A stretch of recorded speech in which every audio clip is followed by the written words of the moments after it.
sir, way back 1953 yan. Bale, fourth generation na ako eh. I see. Oo. Family, talaga. Itong nakakatawa nga dito, parang hindi ko din kukunti pa lang yung kukunti pa lang din yung mga nababasa ko tungkol din sa Chinese heritage din dito sa Norte, sa Lawag.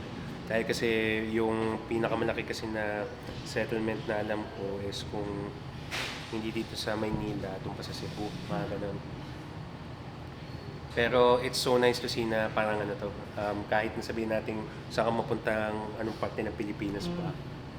Saka sir, mga turista, saan masarap pansita? Talaga dito tinuturo sa amin. Alam mo ba talaga? Tsaka sir? Ang problema lang kasi dito sir, parking lang talaga dito. La Moda. Tapos kinuha ko dalawang items muna for dine-in. Tapos mamaya, I'm going to have yung kanilang signature fried rice for takeout. Kausap ko nga lang yung may-ari, napanood pala niya yung video ng para si Peso. Sobrang natutuwa ako. And nakipagkwentuhan lang din ako.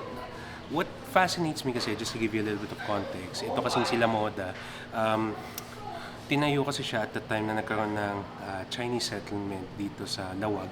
And syempre, kung parang sa atin sa mga Pilipino kasi, naghahanap tayo ng pagkain na panlasa natin. So, yung sa kanila, dinala din nila yung pagkain na nakasanayan, parang nakagisnan, tapos nila dito.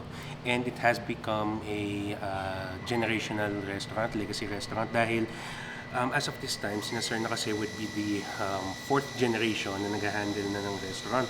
So, ganyan naman kasi with businesses lalo na pag-establish na per generation kasi nagkakaroon ng mga succession. And I am just grateful na kahit paano matry din natin mga pagkain dito. Dito sa kanilang, I want to say Wall of Fame, yung mga kilalang mga tao na pumunta dito, of course, yung mga malakas na content creators na Sir Erwan, Pops Joey nandito. Unahin muna natin yung Kimlo. So kumuha ako ng B-roll kanina. Just look at this. Damn! Gusto ko naman i-try siya, wala ng kalamansi. Tapos bago natin lagyan ng ricados. Oh! Yung broth niya sobrang light. Tapos nakikita mo nagbe-break agad yung noodles. Well seasoned pa lang, ano to? As is. Tapos may hint ng chicharon na malutong. Kaya kasi, ano ba nga naman na masarap dito sa Lawag, kundi bagnit. Okay. Lagay tayo ng kalamansi.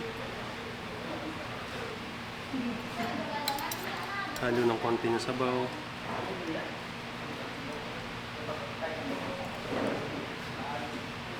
Oh. Grabe. Yung consistency niya parang miswa. At isang kagat. Wow! Sarap na.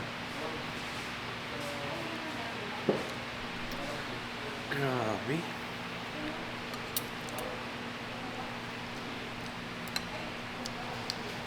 Siguro dahil kasi isang kalamansi lang ang nalagay ko. Dahil isang kalamansi lang ang nilagay ko, hindi ko pa naman siya nararamdaman yung citrus. Pero, if you're going to try the whole dish, grabe.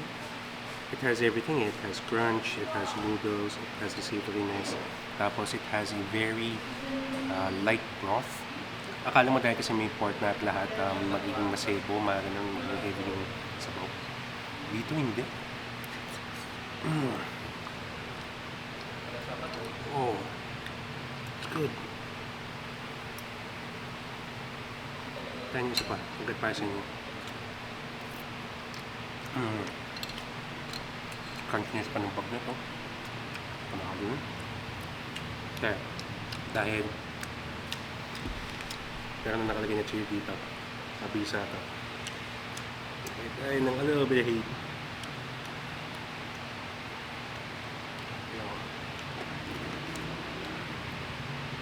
halo. Sa agad.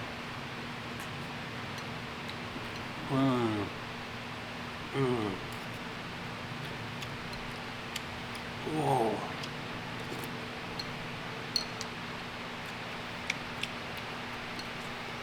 When I say that everything's better with a little bit of heat, no joke, Grabe.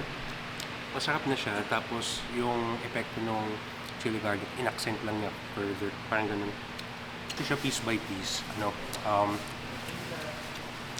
Individual ingredients niya, masasarap na as is. Pero pag pinagsama-sama mo siya, though malasa mo pa konti distinguish. Madi-distinguish mo pa siya paunti-unti. The finished product, the combined product, is really good. Diretso naman tayo dito sa Canton Guisado. So, Canton Guisado is straightforward, pancit canton. Tapos top siya with, I believe, bagnet or chicharon yung tawag na dito.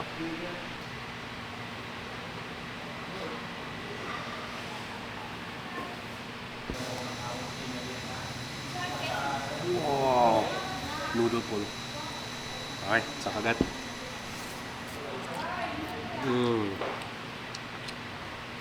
Uy.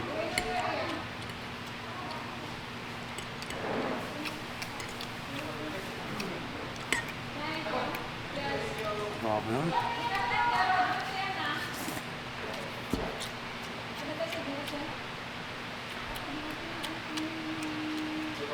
Again, following the same logic,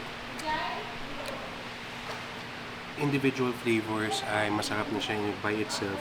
Pero pag pinagsama mo kasi siya in one dish, grabe yung finished product. Teka. Try naman natin this time with a little bit of grabe. Lagi tayo na konti.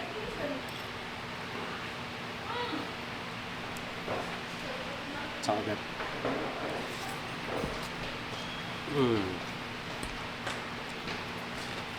Oh.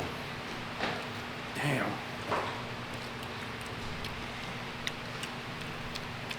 Manghang, citrusy because of the calamansi. Malasa dahil din sa salsa, sa pagkakagisa. Crunchy because of the chicharon. Tapos hindi siya sobrang savory dahil kasi you would expect ng mga ganito. Kala mo sobrang alat. Hindi. Grabe. I'm having a hard time which one of the two is better. So, I consider them both good.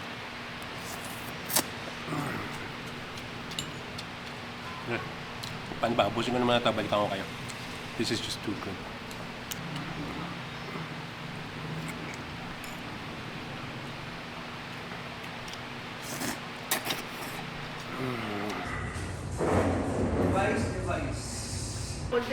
Okay. Sige sir, maraming salamat po. Ingat, sir.